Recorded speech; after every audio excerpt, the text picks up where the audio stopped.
She stood very close to the young bookseller. Her laughter floated softly between the shelves, a sound her husband had not heard from her in months. Light and alive, like a secret melody reserved only for this moment. The bookseller leaned forward, his eyes holding her with a daring confidence, the kind of gaze that stripped away years of routine and replaced them with raw possibility. And then, as the outside world seemed to disappear beneath the rhythm of the rain, he rested his hand on her arm. The touch trembled with forbidden electricity. She knew it was wrong. Every cell in her body screamed that it was. But the mistake itself was intoxicating. At that moment, a shadow flickered across the glass of the shop window. Someone was watching. Her heart pounded in her chest as she pulled her hand back quickly, but the young bookseller caught it, held it, his voice low and steady. "Don't pretend you don't feel it," he whispered. She froze. The shadow on the window moved again. Slowly, deliberately this time, a figure blurred. By the rain stood there, watching, waiting. The bookseller's eyes shot up to the window, then back to her. A nervous smile rested on his lips, but beneath it lay something else. Fear. Her throat tightened. Was it her husband? Was it someone else entirely? Silence stretched, broken only by the patter of rain on the floor and the faint ticking of the clock behind the counter. She felt caught between two choices: retreat to the safety of her ordinary life, or let herself fall into the fire that was now burning so close. And as he opened his mouth to speak, the door to the bookstore opened, and the bell above it rang. The bell's chime sliced through the silence, sharp and merciless. Both of them turned, her pulse hammering against her ribs like a caged bird. The door opened slowly, dragging a gust of damp night air into the warmth of the shop. A figure stepped. Inside, shoulders broad beneath a soaked coat, water dripping from the brim of his hat. For a breathless moment, she couldn't move. Her eyes locked on the stranger, half praying it wasn't who she feared. The man closed the door behind him, the sound echoing too loudly, like the punctuation at the end of a confession. The young bookseller tightened his grip on her hand before letting it go, his jaw tightening as though he knew the fragile bubble they had built was about to burst. He stepped forward, clearing his throat, his voice steady but forced. "Good evening, sir. We're just about to close." The man said nothing. He removed his hat slowly, droplets sliding down the fabric.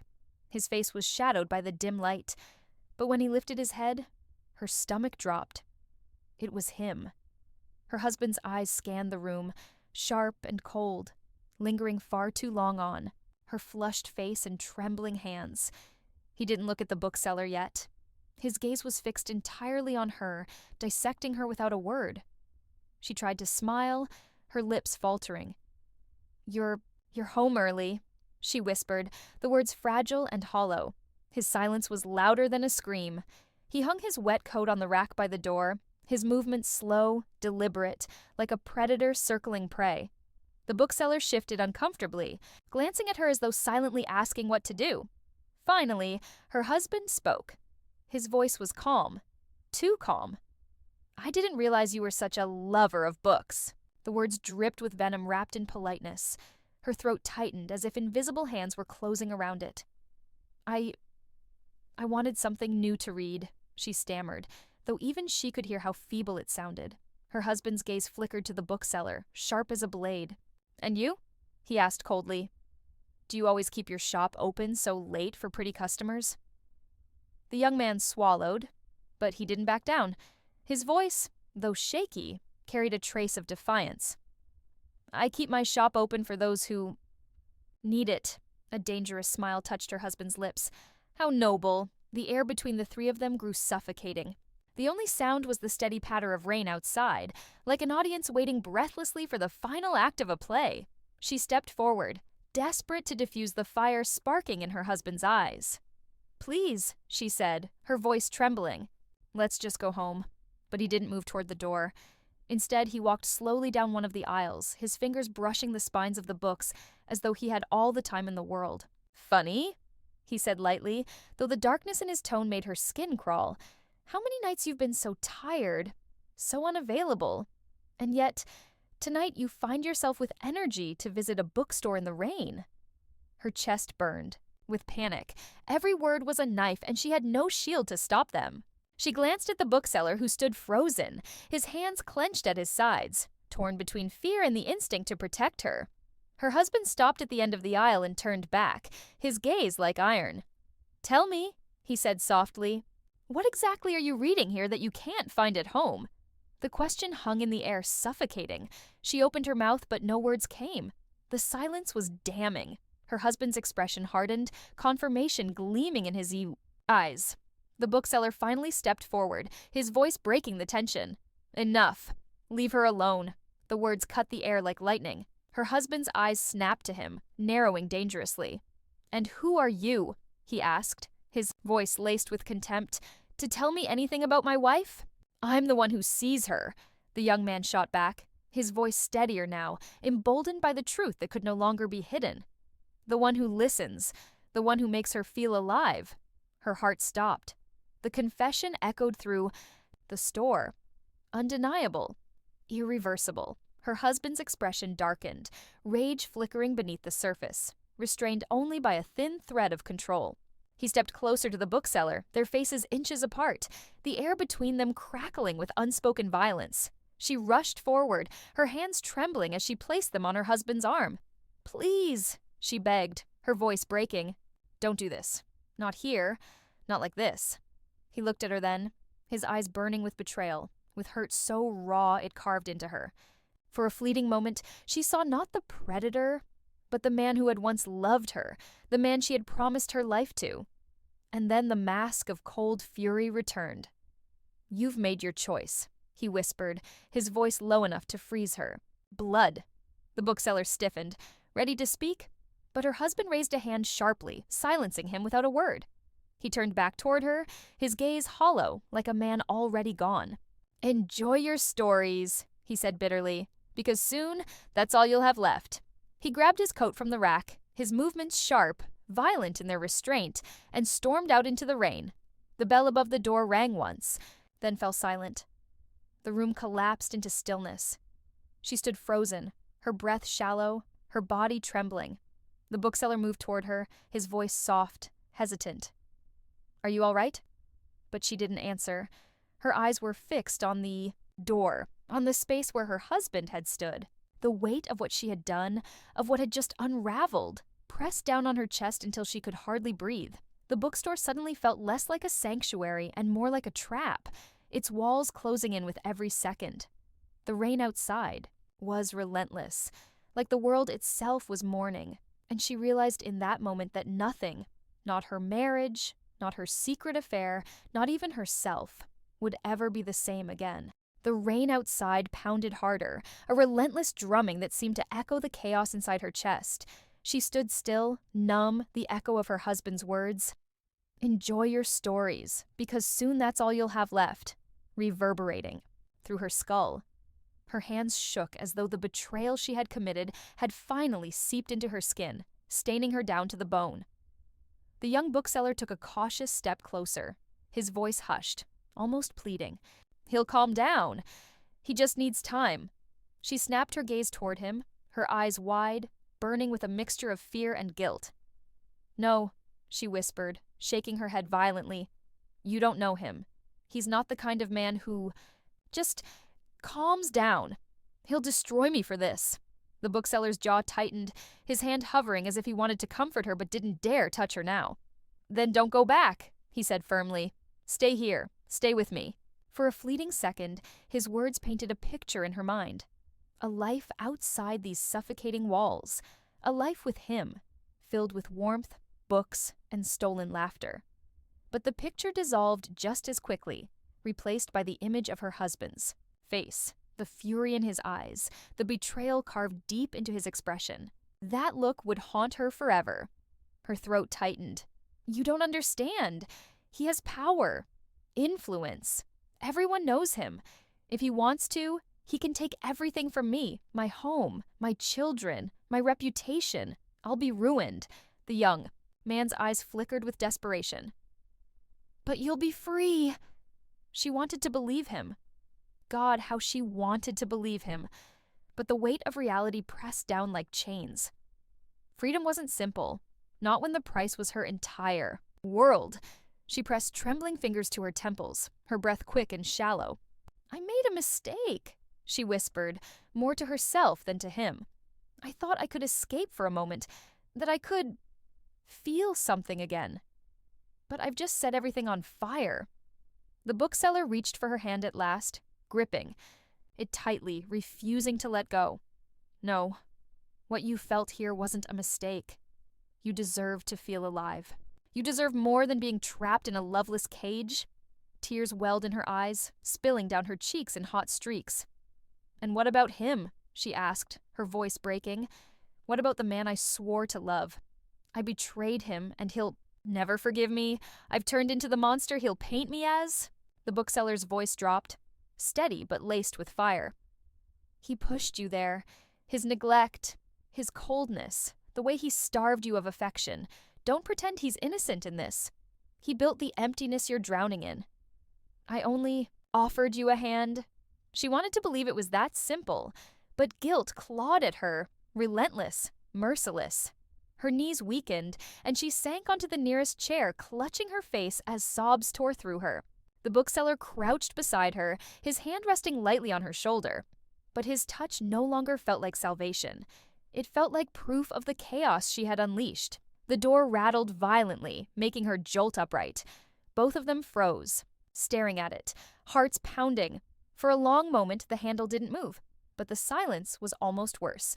She knew, deep down, that her husband hadn't gone far. He was still out there, somewhere in the storm, circling like a predator, waiting for the right moment to strike. The bookseller moved toward the door, his body tense. "I'll lock it," he said, fumbling with the latch. But she shook her head, her voice raw. "It won't matter. He'll find another way. He always does." Lightning split the sky outside, illuminating the drenched street, the shadows of empty buildings stretching long and ominous. She could feel the walls pressing in, the store no longer a haven, but a fragile glass box about to be shattered. The bookseller turned back to her, his voice urgent. "Then we leave tonight, before he comes back. You and me. Right now." Her breath caught. Run? Leave everything behind? The thought was intoxicating and terrifying all at once. She imagined slipping into the night with him, never looking back, building a new life far from the wreckage. But the vision crumbled as quickly as it formed. Reality was merciless. Her husband's reach was long. He would hunt her. He would make sure the world saw her as nothing but a fallen woman. She rose slowly from the chair, her hands trembling but her voice steadier now, as if something had solidified within her. "I can't run," she said, meeting the bookseller's desperate gaze. "Not yet. If I run, I prove him right. I hand him the victory. No, I have to face him."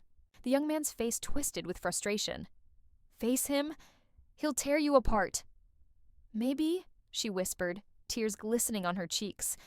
"But if I don't, I'll be running for the rest of my life. And I refuse to let him own me." Like that.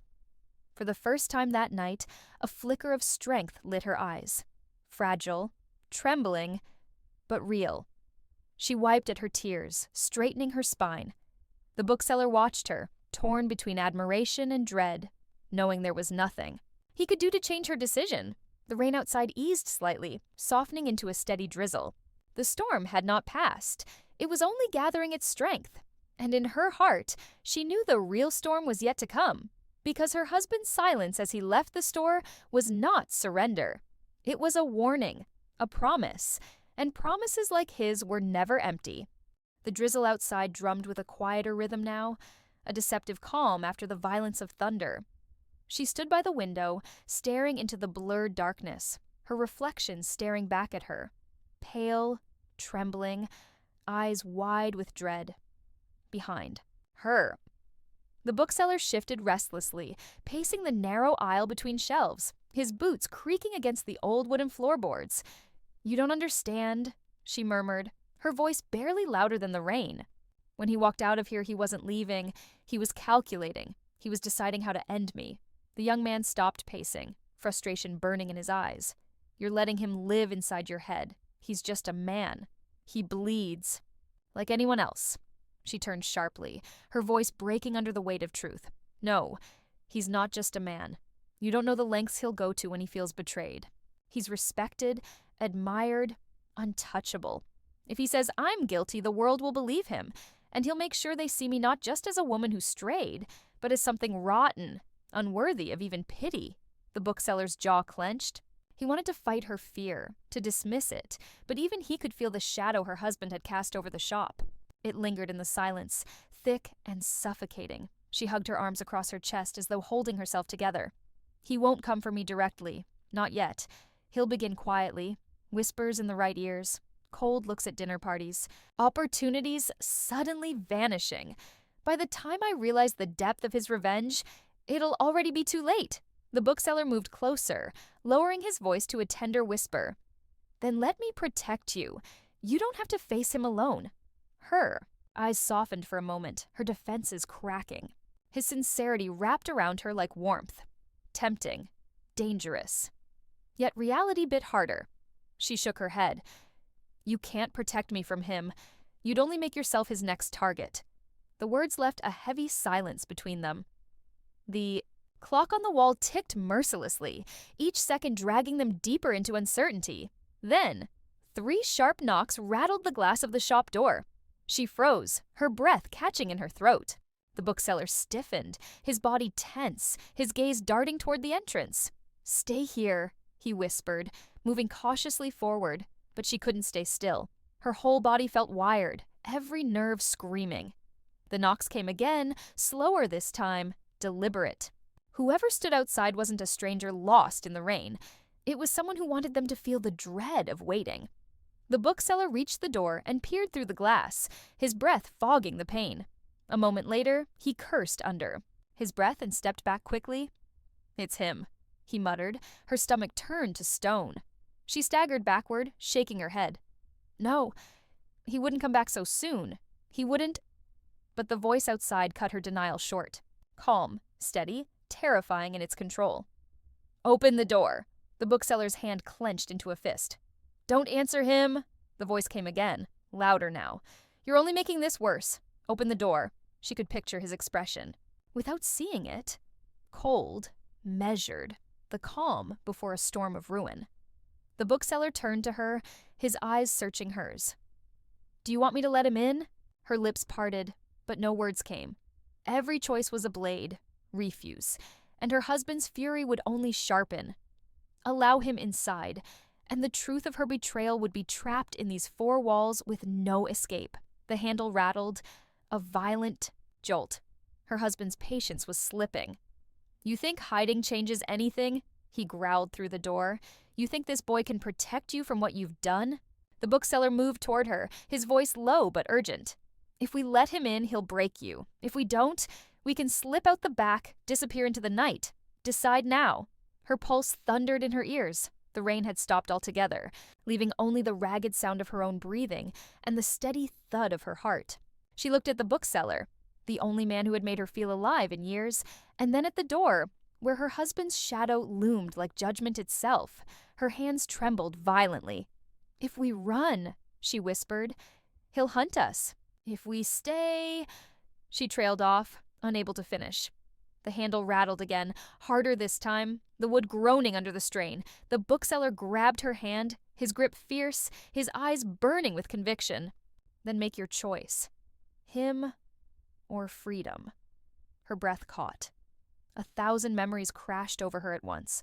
Her husband's cold indifference, the loneliness of a house that felt like a prison, the suffocating silence of years unlived. And then the warmth of stolen glances in this bookstore, the reckless pulse of desire, the forbidden taste of being wanted. The wood splintered as her husband slammed his fist against the door. Last chance, he snarled. The bookseller squeezed her hand. Now! Her lungs seized, her voice breaking as the words spilled out raw and final. We run!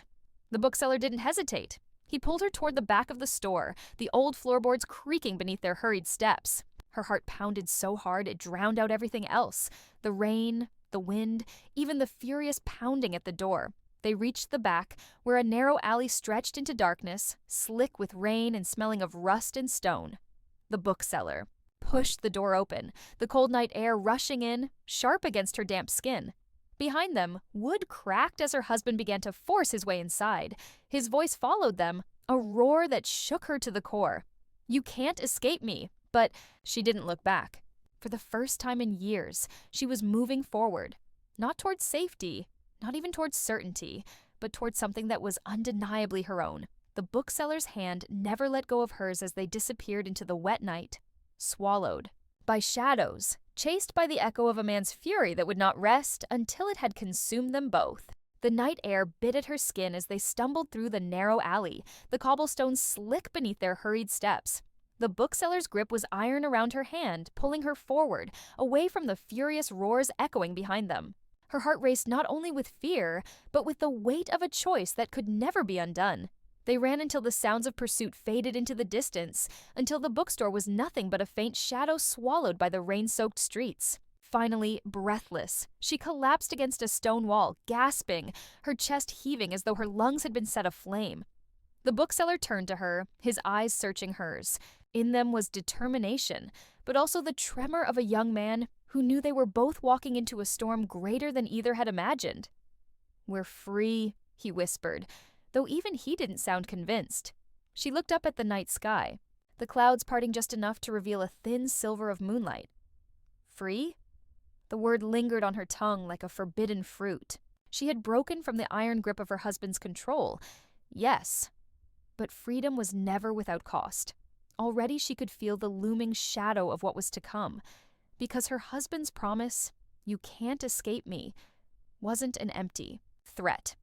He would come. He would find them. And when he did, he would unleash every weapon at his disposal: wealth, power, influence, the venom of reputation.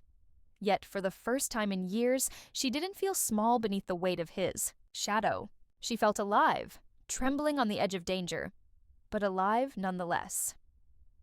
The bookseller crouched in front of her, his hand brushing damp hair from her face.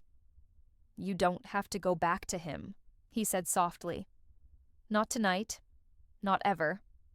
Whatever comes, we'll face it together." She studied his face, the earnestness in his eyes, the fire of youth that had lit the spark of her rebellion. He was not safety. He was not certainty. He was risk, temptation, chaos. And yet, compared to the cold cage she had fled, he was everything she had yearned for.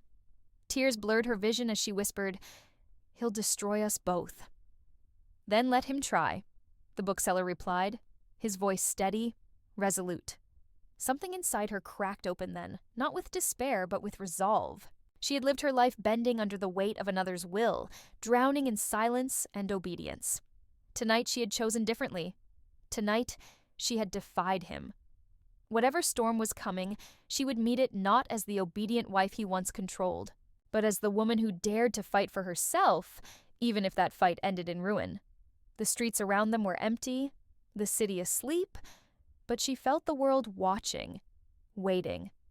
Every drop of rain that slid down her skin seemed to whisper of the battles to come, the choices yet to be made. The betrayal could never be erased, the damage never undone. But out of the ashes of her mistake rose a truth she could no longer deny. She would rather burn in scandal than suffocate in silence.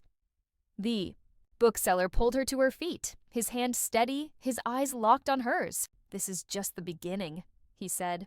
She nodded, her fear still thrumming in her chest, but for the first time, it was joined by something stronger: courage. As they disappeared into the night, her husband's world of wealth and control loomed behind them, a towering fortress readying for war. But she knew now that the chains he had bound her with were broken. No matter what came, she had claimed her voice, her choice, her life, and that, she realized as the first light of dawn crept over the horizon, was a freedom no one, not even him, could ever truly take away.